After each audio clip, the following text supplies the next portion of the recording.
I'm going to give you 10 healthy habits that you can start right now to improve your life. Imagine if you took action on all 10 of these habits over the next 7 days, how much would your life actually improve?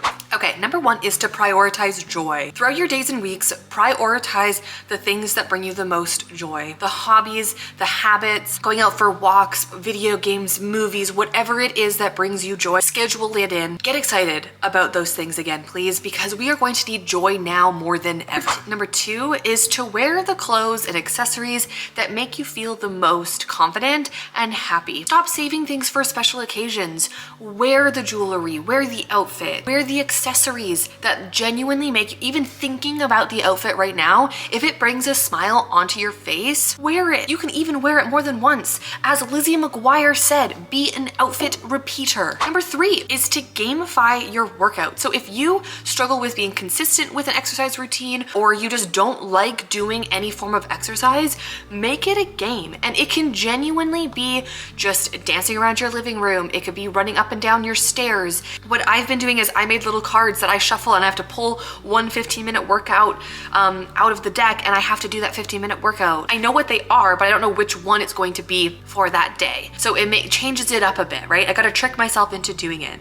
So come up with a system or gamify your workouts in some way that makes it fun, because movement is so beneficial for your overall well-being, and it can genuinely be 10 to 15 minutes, like 3 days a week. It doesn't have to be every single day. Number 4 is stopping the doom scroll, and this is just trying your best to put up barriers that pull you out of a doom scroll if you're in it, or to understand it's so easy to fall into a doom scroll, so putting up certain barriers as you go into social media apps to pull you out can be helpful. So you can set a 15-minute alarm while you're scrolling. You can set app limits on each individual social media app, so it will pop up on the screen saying when you've reached your limit. And yes, there's ways to override these things or just ignore the alarms, but it's still a step, a barrier that you're putting up to pull you out when needed, because spending 4, 5, 6 hours every single evening kind of doom scrolling on social media is not good for our overall well-being. And if you are wanting to bring more joy and experience just your current life, is knowing when to put your phone down. It's knowing when to get out of those apps, because it can be very easy to get bogged down by your For You page or what you're seeing on social media. And maybe every Wednesday night you put your phone away at 5 p.m. You don't look at it again until 8 a.m. the next morning. And yes, obviously you might need to communicate with friends, families, emergencies. That is very realistic. Things could happen where you need to be on your phone. But being aware of your scrolling habits, your social media habits is so important for your overall well-being, and to allocate time to joy. If you're not enjoying social media, you don't actually have to be on it. Okay, back to number 1, prioritize joy. Number 5 is eating more fiber. Healthy habits kind of always include some type of nutrition, and this list, I want you to prioritize more fiber.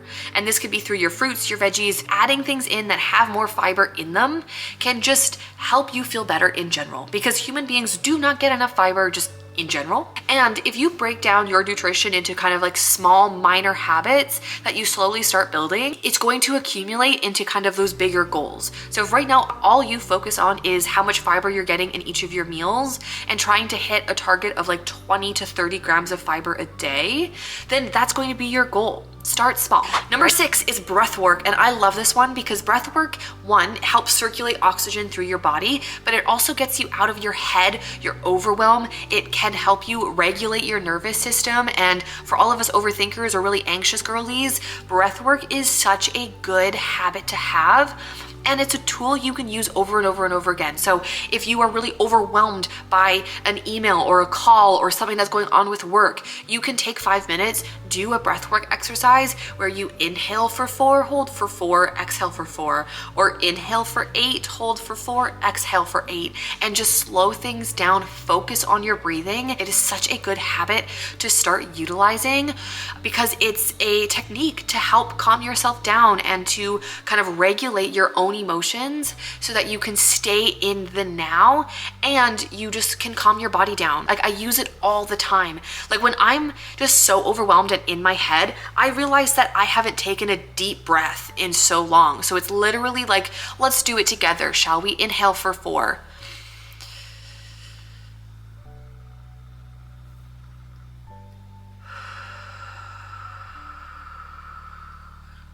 And I also want to note, for all of the people who make breathwork videos and tell people to breathe through their nose, I have a deviated septum. Okay, I only have one good nostril. I can't breathe fully through my nose, so I have to mouth breathe. My neighbors are getting new tiles done, and you probably can hear them sawing said tiles. Number 7 is to connect with nature. Get outside, find a tree, say hi to said tree, look at a creek, a river, a waterfall, anything to do with nature, and just exist in it. Okay, just breathe in the fresh air, the cold, crisp winter air that we're currently in the northern hemisphere, and just connect it to nature. Go outside, get out of your house, and just, it's so good. And I don't know if the water thing is because I'm a Scorpio and like I just love being near water, but connecting with nature, there's just something about it. There's just something about it that can help relax you, calm you down. It can help you get out of your thoughts, and like trees are pretty freaking cool. Okay, like if you look at a tree, like really just stand and stare at a tree, they're cool.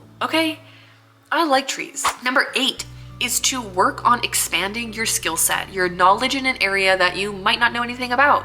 Because the best tool that you have is kind of your ability to learn new things and try new things.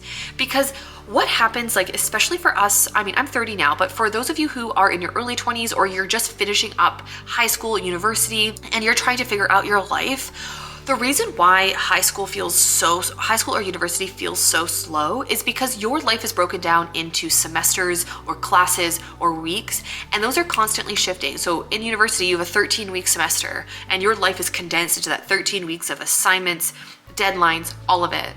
But then once you get out of university and you don't have anything changing, right? You get into a job and you're working your 1 to 2 jobs, and that is Monday through Friday, every single day of the week. Things aren't shifting anymore.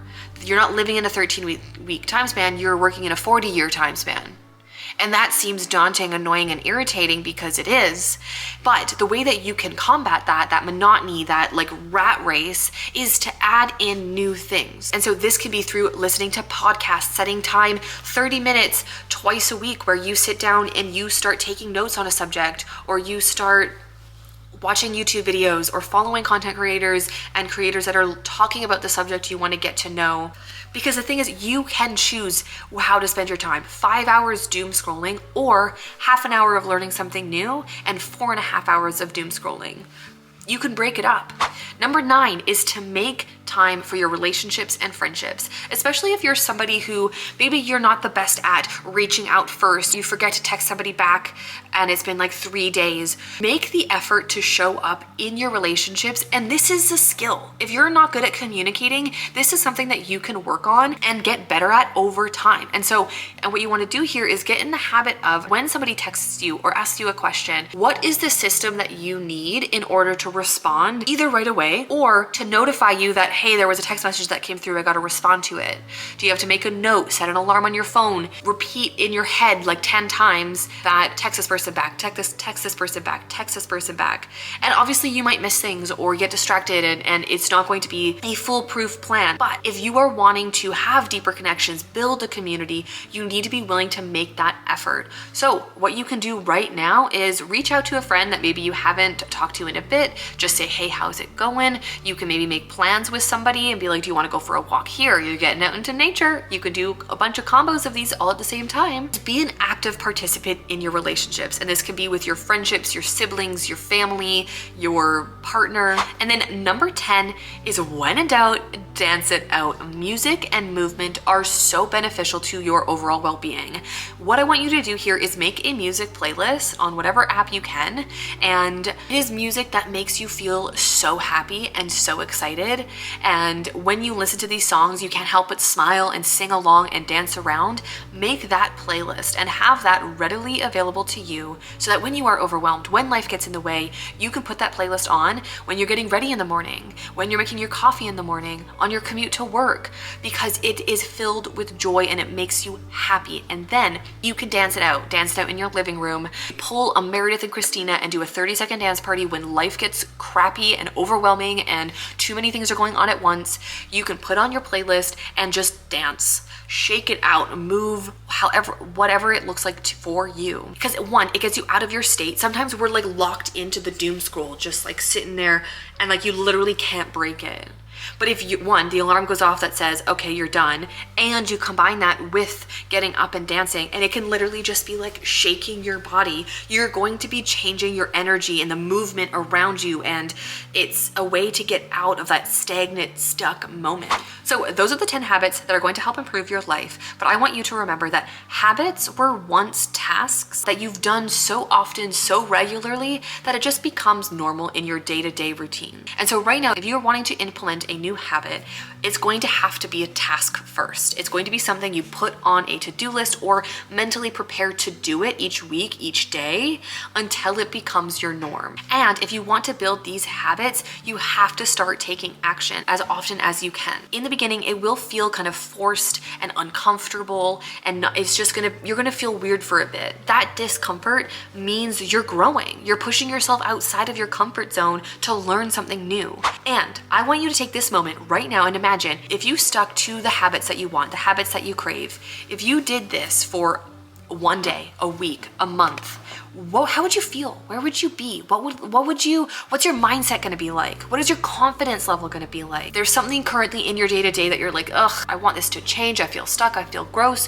What is one small habit, one small task that you can do that will make you feel better, that will put a smile on your face, that will get you closer to your goal? Write that down and make it a priority. So that is everything that I have for you in this video. If you enjoyed it, please hit like. You can also subscribe so you don't miss any of my videos. You can also check out this video here, and I will see you in the next one. Bye.